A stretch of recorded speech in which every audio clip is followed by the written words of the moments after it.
Bueno, y de este tema que nos llena de alegría, que es la participación de nuestra casa de estudios en Filuni 2025, pasamos a otros temas que no son tan alegres, al contrario, generan mucha preocupación. El movimiento de tropas que se ha visto durante los últimos días cerca de Venezuela, ya sea en el mar, producto de este movimiento de distintas embarcaciones provenientes desde los Estados Unidos, como también los propios movimientos a nivel militar que ha hecho Venezuela cerca de la frontera con Colombia, un escenario que ha abierto la preocupación respecto de la eventual escalada de este tema. Para conversar acerca de esta noticia, saludamos a esta hora de la mañana al doctor en estudios latinoamericanos, académico del Instituto de Estudios Internacionales de nuestra Casa de Estudios, el profesor Gilberto Aranda, a quien le damos la bienvenida. Profesor, ¿cómo le va? Buenos días, gracias por estar de nuevo acá en la radio.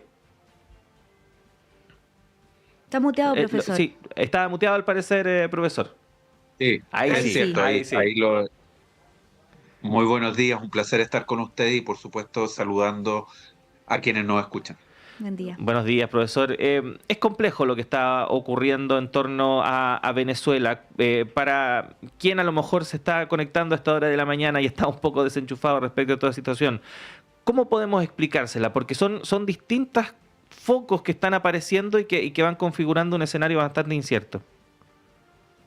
Y además porque hay señales que podemos leer en la superficie, pero también hay lecturas más soterradas, más subterráneas, que a veces no están digamos, tan en la superficie, pero que es importante darle una vuelta. Uh-huh. Desde ya decirles que lo que usted ha dicho respecto de Venezuela, de los movimientos, un poco la réplica que da Venezuela a esta actividad de buques y de infantes de marina de Estados Unidos, no solamente ya es una movilización voluntaria de lo que es la milicia bolivariana, no solamente son los 15.000 efectivos que han sido enviados a la frontera con Venezuela, sino que también hay que agregar lo que ayer supimos respecto a una vigilancia con drones por parte de las fuerzas navales bolivarianas, patrullajes sobre fluviales y sobre el lago Maracaibo, e incluso algunos buques que no nos han especificado de porte mayor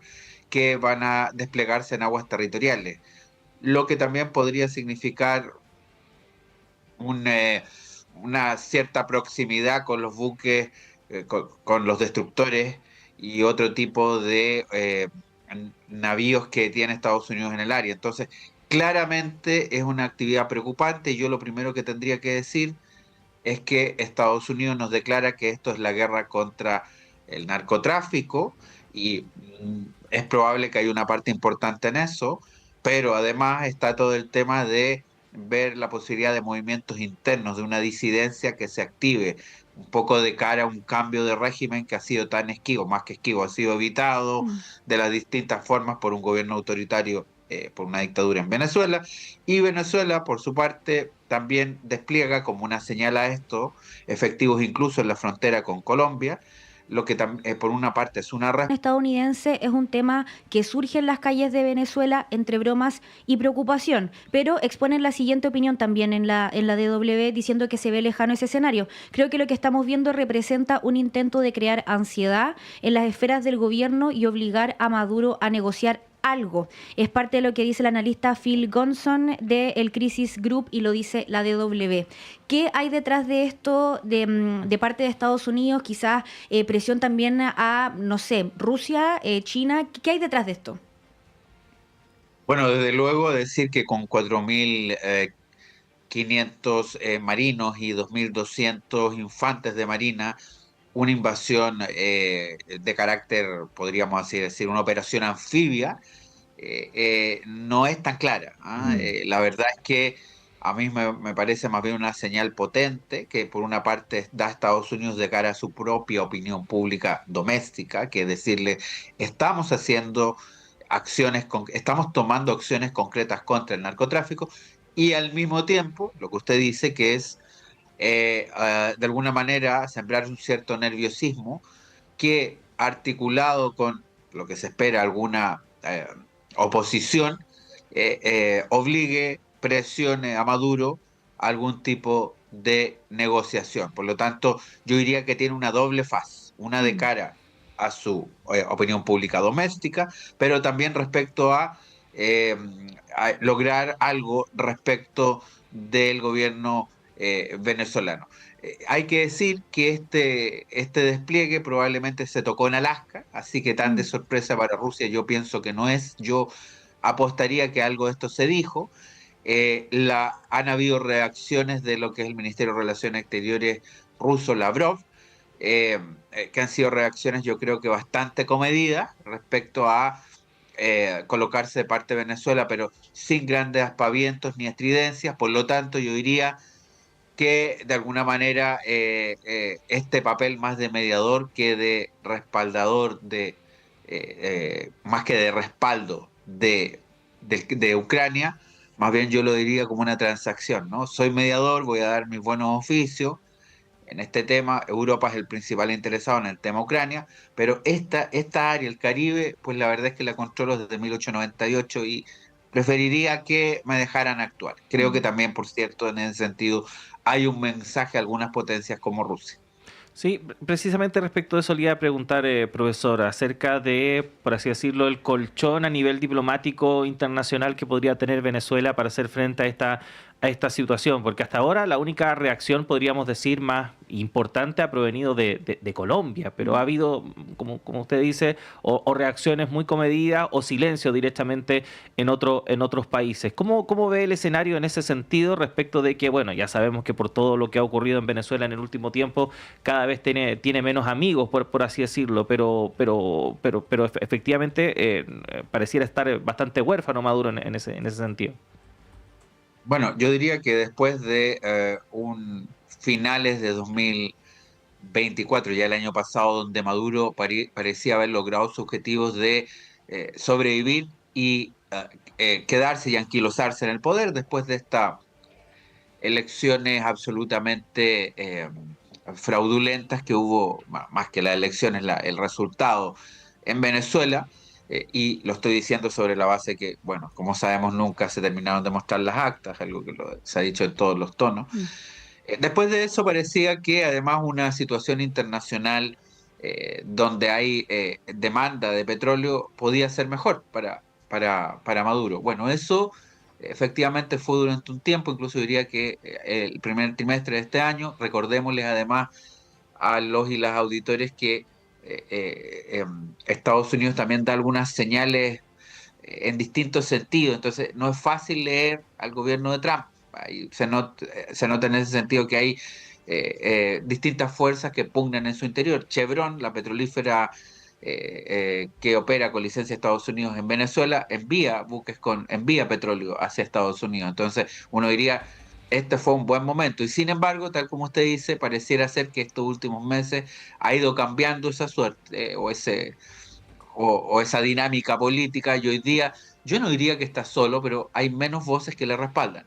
La de Colombia que usted menciona, que bueno, es un gobierno que tiene bastantes problemas internos. Sabemos que también hay 34 miembros de las Fuerzas Armadas colombianas que fueron secuestrados en un área del Amazonas, y por lo tanto el presidente Petro diría que está con, solamente por citar un caso, bastantes temas internos que también, por cierto, son de alguna manera, yo diría, distraídos si además doy una declaración en pro de la unidad latinoamericana respaldando a Maduro. También hay, como en todos los casos que hemos descrito, Trump y Maduro, en el caso del presidente Petro también hay un elemento que podríamos decir tiene elementos de distracción o factores distractivos. Y finalmente yo les diría que también hay una reacción del ALBA, pero un ALBA que está menguando, ¿no? Que además probablemente antes de fin de año va a tener un miembro menos con Bolivia. Y por lo tanto yo lo que quiero decir es que si no hay un aislamiento completo, diría que está en una posición algo más solitaria que hace unos meses. Volviendo a ese cuadro que tuvo tan difícil Venezuela en algún momento 2019. Mm. Varios países de la región se han pronunciado al respecto sobre esta situación de la ofensiva de Estados Unidos, la respuesta de Venezuela. ¿Debería Chile tener una postura o manifestar una postura pública sobre el tema? Bueno, yo tengo la impresión que Eh, desde luego, resolver el tema venezolano, que es el tema de una de un gobierno, una corriente política que llegó democráticamente al poder, que propuso un sistema distinto, que tenía amplias capas de popularidad, pero que a través del tiempo se ha ido degradando y de alguna manera entró en una deriva autoritaria y hoy día está en un franco autoritarismo hegemónico, dictadura, etcétera. Ese es un problema muy importante, pero ciertamente la forma de resolverlo, en mi opinión, no es volver a lo que se denominó en el pasado, a principios del siglo XX, finales del siglo XIX, diplomacia del cañonero, que son un poco estas operaciones navales Mm. intimidantes que varias potencias, no solo Estados Unidos, varias potencias ejecutaron en el área. Por lo tanto, esta no es claramente la forma de resolverlo y yo tengo la impresión que siempre lo que pueden decir los estados en ese sentido, por un lado, condenando la forma de resolución o más bien rechazando el tipo de resolución de conflictos internos a través de elecciones fraudulentas, como ha sido el caso de Venezuela. Mm. Al mismo tiempo que se hace eso, rechazar también lo que pueden ser estas medidas de presión a través de fuerzas militares y, Sí. por supuesto, condenando cualquier tipo de eventual invasión, que yo no lo veo tan evidente, una invasión a escala. Pero claro, siempre está el caso Noriega, recuerden ustedes, el año 89, cuando una operación terminó llevándoselo, ¿no? También ustedes recordarán que hubo también un llamado, algo así como las Brigadas de Dignidad Nacional de Noriega, pero la verdad es que cuando llegó el momento la operación de extraerlo y sacarlo se ejecutó. Así que yo creo que tenemos varias opciones y claramente siempre es importante una opinión, o más que una opinión, una declaración de los gobiernos, siendo muy claro respecto a que en América Latina no hay espacio para las intervenciones armadas. Sí, a propósito de eso, profesor, porque efectivamente iba a decir precedente, pero en realidad esto ya ha ocurrido anteriormente en el pasado, pero parecía que se había superado, por así decirlo un poco, ¿no? Respecto de esto de que efectivamente Estados Unidos u otro gobierno de los llamados poderosos puede levantar una acusación sin tener a lo mejor una prueba muy concreta o muy fehaciente y derrumbar un gobierno, solo por el hecho de que a lo mejor no es muy afín a su pensamiento o a su línea ideológica. ¿Qué pasa en ese sentido? Porque de la nada surgió esta acusación contra Nicolás Maduro. Bueno, a lo mejor Estados Unidos tendrá pruebas, pero fue como muy introspectivo. Se ofrece una recompensa de la noche a la mañana y de inmediato se crea, por así decirlo, la excusa, ¿no? Para actuar. ¿Qué pasa ahí pensando, por ejemplo, a futuro, ¿no? Respecto de cómo se pueden ir configurando las relaciones? Mire, la verdad es que yo pienso que si bien estaremos varios y varias de acuerdo, no necesariamente todos y todas, porque también hay algún grupo de diputados que entiendo que dijo que había que apoyar las medidas que ha tomado Estados Unidos en el Caribe. Entonces, yo no estoy diciendo que haya consenso, pero ciertamente muchos pensamos que este tipo de presiones no son del pasado completo, pero en la región, eh, la verdad es que hace un tiempo que no se veían de este calado. En otras partes del mundo esto ha ocurrido, eso hay que decirlo, y también con algunos protagonistas no muy distintos. Sin embargo, quiero ser bien categórico, tampoco son acusaciones que aparezcan ahora. Hay dudas y sospechas, y más que sospechas, y alguna evidencia respecto a que hay una actividad de crimen organizado en Venezuela que ha tenido estribaciones, incluso Chile con el Tren de Aragua. Entonces, tampoco puedo decir que esto no existe, que salió como un conejo del sombrero de un mago. No, hay algunas acusaciones. Otra cuestión es que la legitimidad que tienen algunas acciones, y yo ahí puedo compartir más que inapropiado, lo no correspondiente de un tipo de acciones que se arroga un Estado para de alguna manera exigir determinadas cuestiones eh, en ese sentido, ¿no? En lo que se refiere a lucha contra el narcotráfico. Marcos Rubio, que es un conocedor de la zona, el secretario de Estado, nos ha dicho además que quiere una coalición internacional. Esto es, también hay que leerlo así, un mensaje para la opinión pública doméstica, decirle estamos tomando medidas, como lo está haciendo en muchos sentidos, ¿no? Con toda esta deriva populista que está teniendo interna y externamente también el gobierno de Estados Unidos, en mi opinión. Y claramente esto sienta un precedente complejo a futuro, porque claramente, insisto, una práctica que existe en el mundo, pero que en América Latina se había, si no desaparecido, era algo lejana, pues se reinstala.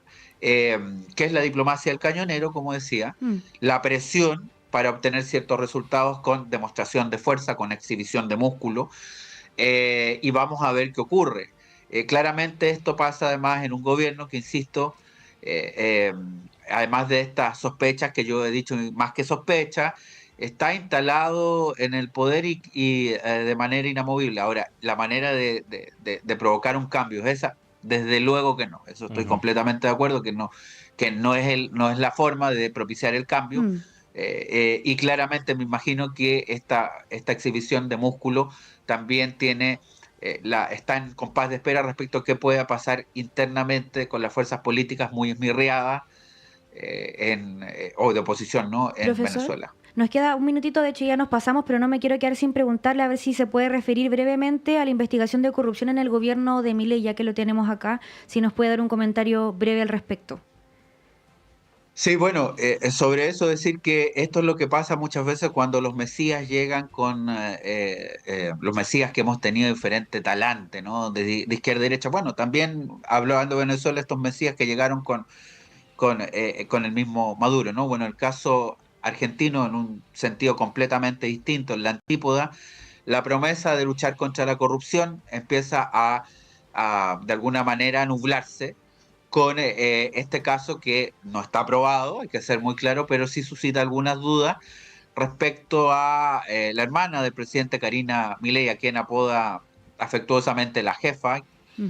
el jefe, y que quien de alguna manera está implicado, como sabemos, en acusaciones no comprobadas de soborno en el tema también de los contratos del Estado con determinados laboratorios.